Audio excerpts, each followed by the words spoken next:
couple of hours ago, I got a YouTube comment on one of my videos, and I'd like to read it and make a thorough response to this.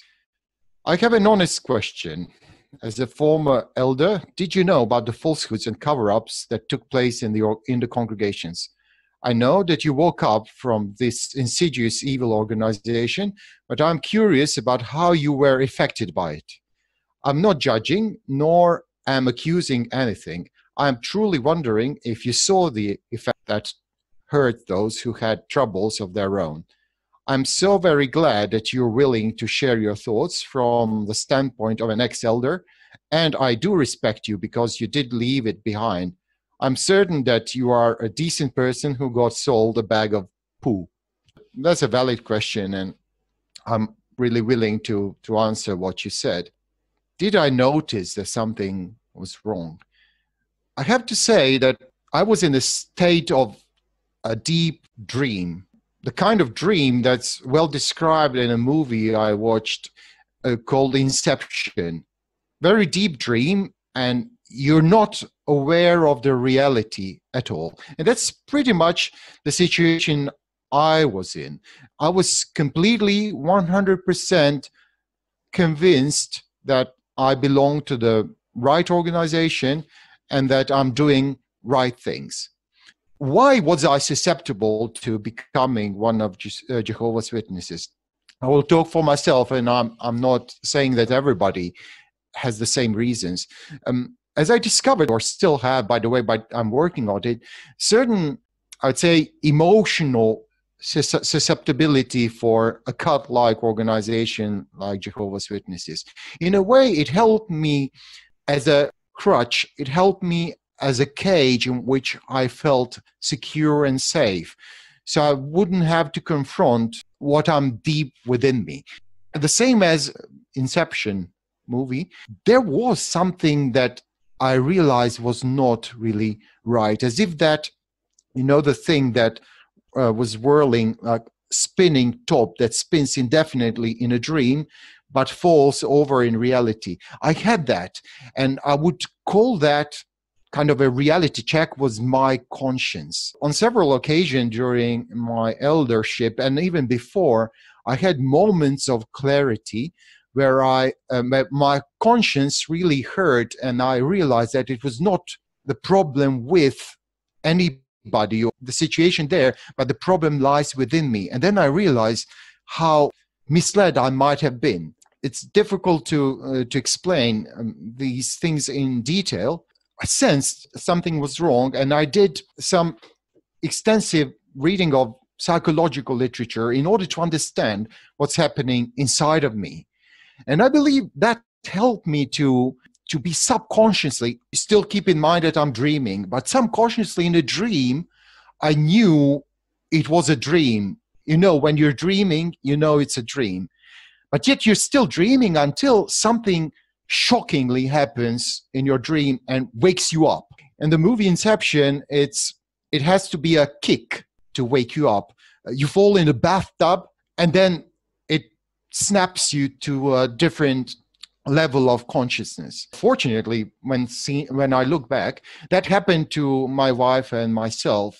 As an elder, my conscience was bothered with certain issues within the eldership, and the other elders literally not only attacked me, but put me in front of an inquisition questioning. It was very shocking, and I was trembling, and I had a feeling that I had a legion of demons in front of me. I used to suffer before from panic attacks. Thankfully, in that moment, I was doing my notes as they were accusing me.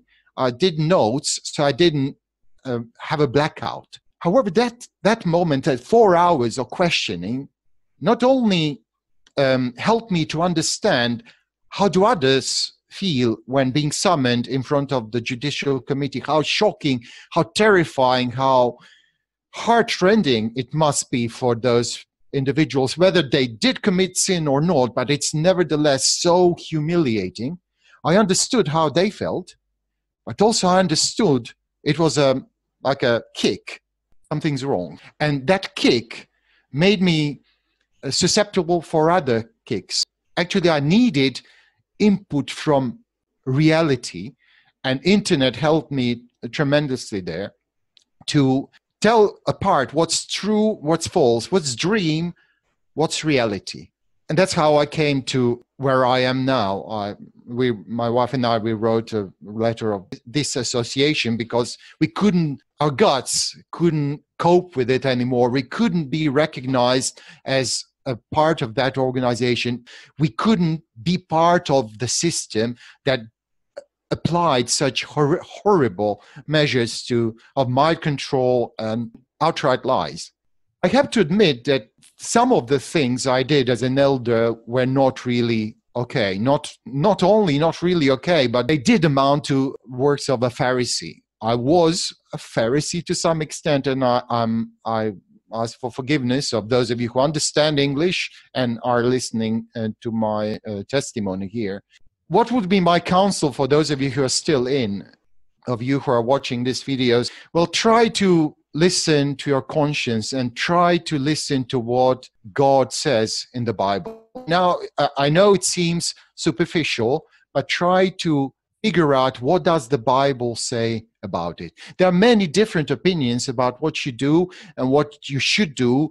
Put aside your own reasoning and truly rely what Jesus said, what the apostles said, and try to, while you're still there, try to make the best of the situation, trying to show love and trying to show Christian features, if in a way possible. I will never forget those final year, my being an elder.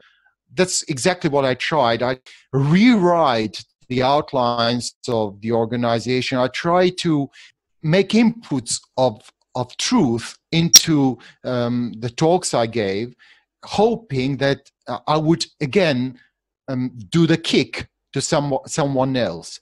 Of course, it has its time, it has its place, and it has its beginning and the end. Finally, I came to an end when I realized I cannot do it anymore, being kind of in a positive vein, devil's advocate. However, some of you still are in that situation, and try to rely on God and on Jesus in what you're doing and just observe Him at work. Now, there's a Bible text I'd like to read concerning those moments of deep dream or deep sleep I was in.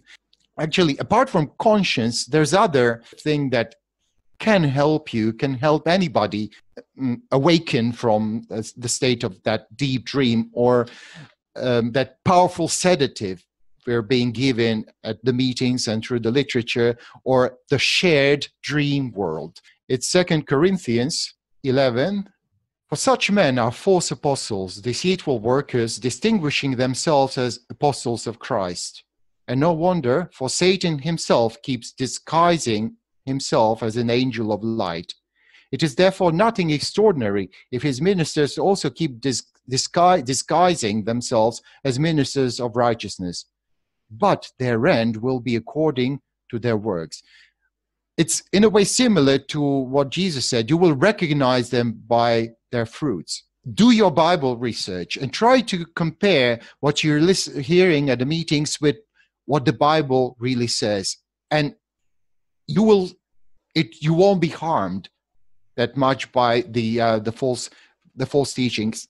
Jehovah didn't let us without any help. He provided us with conscience, and he gave us his word. His son clearly outlined God's will. So just diligently study the Bible, diligently compare the verses you're getting in the Watchtower publications, and then listen to your conscience.